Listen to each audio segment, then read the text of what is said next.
Actually Bharati Vidyapeeth police स्टेशनच्या हद्दीमध्ये कात्रज हायवेच्या इथे स्वामीनारायण मंदिर जो एक पडकी उंच इमारत आहे, तिथं हा प्रकार गेल्या 3-4 दिवसापूर्वी घडलेला होता आणि काल त्याची रील व्हायरल झालेली होती.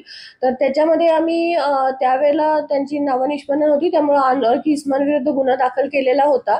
तो 308 336 334 नुसार काल गुन्हा दाखल केलेला होता. त्याच्यामध्ये नंतर संबंधितांची ओळख पटल्यानंतर त्यांना पोलीस स्टेशनला बोलून समज वगैरे देण्यात आलेली आहे आणि हा खूपच सिरियस प्रकार असल्यामुळे परत त्याच्यामध्ये कलमवाढ करण्यात येत आहे. 308 नुसार हे होत आहे, त्याच्यामध्ये कलमवाढ होत आहे आणि त्याच्यावरती जी काही आहे ती योग्य ती कायदेशीर कारवाई आम्ही करत आहोत.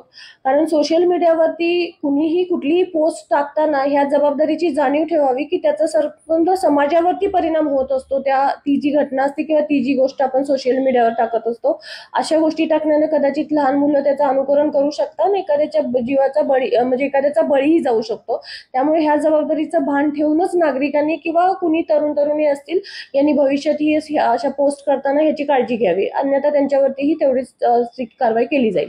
सुरुवातीला आपण या प्रकरणी काय गुन्हा दाखल केला होता, त्यांचा शोध लागला का, कोण आहे ते, त्यांची काही चौकशी झाली? सुरुवातीला 336-34 नुसार आम्ही गुन्हा दाखल केलेला होता काल दुपारीच. त्यावेळेला आम्हाला ते माहित नव्हतं. नंतर इंस्टाग्राम आयडी वरून वगैरे त्यांची ओळख पटवण्यात आलेली आहे. ती लोक मिळूनही आले, काल पोलीस स्टेशनला आलेले होते. त्यांना नोटीसही दिलेली आहे आणि समोर समजही देण्यात आलेली आहे. तिचा एक इंडिया रेकॉर्ड आहे आणि या रेकॉर्ड जेव्हा करतात तेव्हा प्रोटेक्शन आणि बाकी सगळी खबरदारी घेतली जाते, पण तिच्या व्हिडिओमध्ये असं कुठलंही दिसत नाही.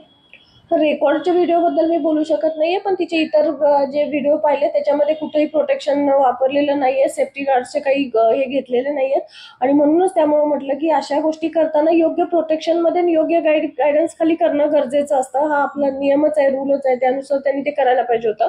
आणि हे जे विदाउट प्रोटेक्शनचे केले ह्याचा मी मगाशीच म्हटलं तसं की इतर मुलांच्यावरती याचा वाईट परिणाम होऊन कुणी त्याचं अनुकरण करण्यानं त्यांचाही बळी जाऊ शकतो. त्यामुळे ते थांबवणं गरजेचं आहे.